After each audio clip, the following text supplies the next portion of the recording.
పట్టభద్రుల ఎమ్మెల్సీ హస్తగతం 20,000 ఓట్లలో కానరాని రెండో ప్రాధాన్యం. సో దాదాపు ఒక 20 నుంచి 30,000 ఓట్లు చెల్లలేదు. ఇంకొక 20,000 ఓట్స్ ఒక్కరికే వేసి అవతల పడ్డారు. 52 మంది పోటీ చేశారు కాబట్టి 52 మందికి ప్రయారిటీ ఇవ్వచ్చు. అంటే 52 వరకు నెంబర్లు వేసుకుంటూ పోవచ్చు. అందరూ వేయరు కాబట్టి మ్యాక్సిమం కొంతమంది 1, 2, 3, 4 వరకు కూడా వెళ్ళే వాళ్ళు ఉంటారు. 3 నెంబర్లనే వేస్తారు కనీసం. కానీ చాలామంది అంటే దాదాపు ఒక 20,000 ఓట్లు అసలు సెకండ్ ప్రయారిటీనే వేయలేదట. ఇప్పుడు ప్రేమేందర్ రెడ్డి ఓటు కూడా అట్లే పడ్డది. దాదాపు ఆయనకు పడ్డ ఓట్స్లో ఒక 20% ఏబో కేవలం first priority Premender Reddy case వెళ్ళిపోయారు. అట్లా మల్లన్నకు పడ్డ ఓట్లు ఉన్నాయి, అట్లా రాకేష్ రెడ్డికి పడ్డ ఓట్లు కూడా ఉన్నాయి. వరంగల్, నల్గొండ, ఖమ్మం పట్టభద్రుల ఎమ్మెల్సీ ఉప ఎన్నికలో అధికార కాంగ్రెస్ పార్టీ మద్దతు ఇచ్చిన అభ్యర్థి చింతపండు నవీన్ కుమార్ తీన్మారు మల్లన్న విజయం సాధించారు. ఎలిమినేషన్ ప్రక్రియలో భాగంగా బీజేపీ బలపరిచిన అభ్యర్థి ప్రేమేందర్ రెడ్డికి వచ్చిన రెండో ప్రాధాన్య ఓట్ల లెక్కింపు ముగిసిన అనంతరం బీఆర్ఎస్ మద్దతు ఇచ్చిన రాకేష్ రెడ్డి కంటే మల్లన్న 14,000కు పైగా ఓట్లతో ముందంజలో ఉండడంతో ఆయన గెలిచారు. శుక్రవారం అర్ధరాత్రి దాటాక రిటర్నింగ్ అధికారి దాసరి హరిచందన ఆయనకు గెలుపు ధృవీకరణ పత్రం అందించారు. మెజారిటీ పూర్తి వివరాలు శనివారం తెలియబోతున్నాయి. తెలిసేదేం లేదు, ఇంతకుముందు చెప్పినా కదా ఆల్రెడీ క్లియర్గా. సో మెజారిటీ ఎంత వచ్చిందంటే మల్లన్నకు వచ్చిన ఓట్లు 150,523 ఓట్లు వచ్చినాయి. 135,801 ఓట్లు రాకేష్ రెడ్డికి వచ్చినాయి.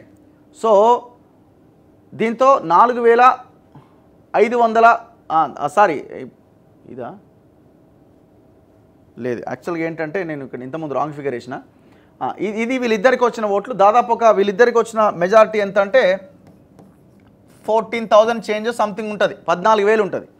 అయితే యాక్చువల్గా 1,55,095 మ్యాజిక్ ఫిగర్. మల్లన్నకు వచ్చింది ఎంత? 1,50,523. సో అప్పుడు మైనస్ ఎంత?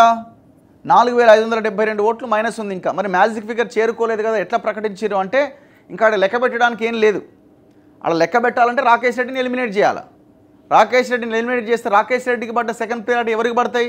రాకేష్కి పడవు కదా, ఆయనదే ఫస్ట్ ప్రియారిటీ. మళ్ళీ ఆయన ఒకటేసి 2 వేస్తారు, ఏరు కదా, అట్లా ఉండదు కదా. సో ఆ సెకండ్ ప్రియారిటీ ఎవరికి పడతాయి? మిగతా రాకేష్ రెడ్డి కాకుండా ఉన్న మిగతా 51 మందికి పడతాయి.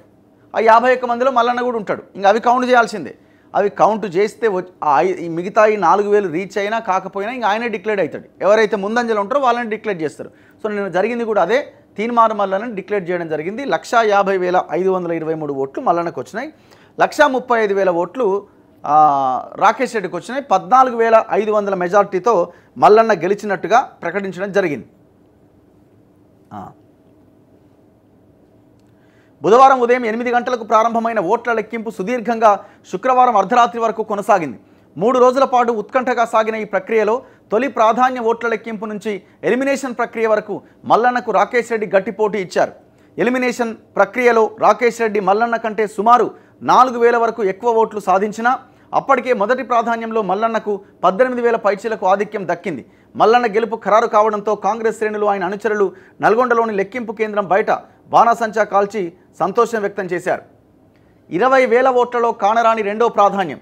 స్వతంత్ర అభ్యర్థి 4వ స్థానంలో ఓట్లు సాధించిన పాలకూరి అశోక్, బీజేపీ అభ్యర్థి ప్రేమేందర్ రెడ్డిలకు కలిపి తొలి ప్రాధాన్యం కింద 73,110 ఓట్లు వచ్చినాయి.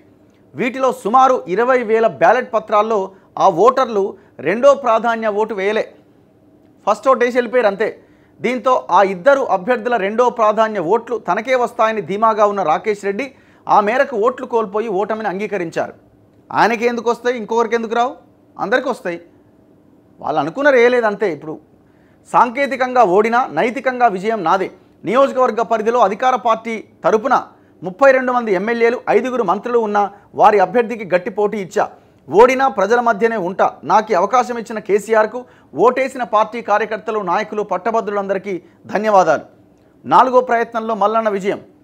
తీన్మారు మల్లన్న పట్టభద్రుల ఎమ్మెల్సీ ఎన్నికల్లో పోటీ చేయడం ఇది 3వసారి. ఒకసారి శాసనసభకు కూడా పోటీ చేశారు.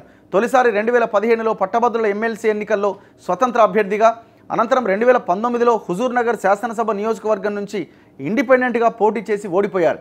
2021 పట్టభద్రుల ఎమ్మెల్సీ ఎన్నికల్లో రెండోసారి పోటీ చేసి 2వ స్థానంలో నిలిచారు. తాజా ఉప ఎన్నికలో అధికార పార్టీ బలపరిచిన అభ్యర్థిగా రంగంలోకి దిగి విజయం సాధించారు. ఆయన స్వగ్రామం యాదాద్రి జిల్లా తుర్కపల్లి మండలం మాదాపూర్. సో నిన్న జరిగిన విషయం ఇదంతా. 20,000 మంది సెకండ్ ప్రియారిటీ ఓట్లు వేయలేదు. చాలామంది మొత్తం చెల్లని ఓట్లు తీస్తే దాదాపు ఒక 30,000 ఓట్లు ఉన్నాయి. మహానుభావులు ఎంత అద్భుతంగా ఓట్లు వేసిరో. అంటే నెంబర్ కూడా ఏనీకి రాకపోతే ఎట్లా? ఒక ఆయన ఆర్ట్ వేసిండట, ఒక ఆయన ఐ లవ్ యూ అని రాసిండట, ఒక ఆయన వెనకాల వేసిండట ఓటు. ఇట్లా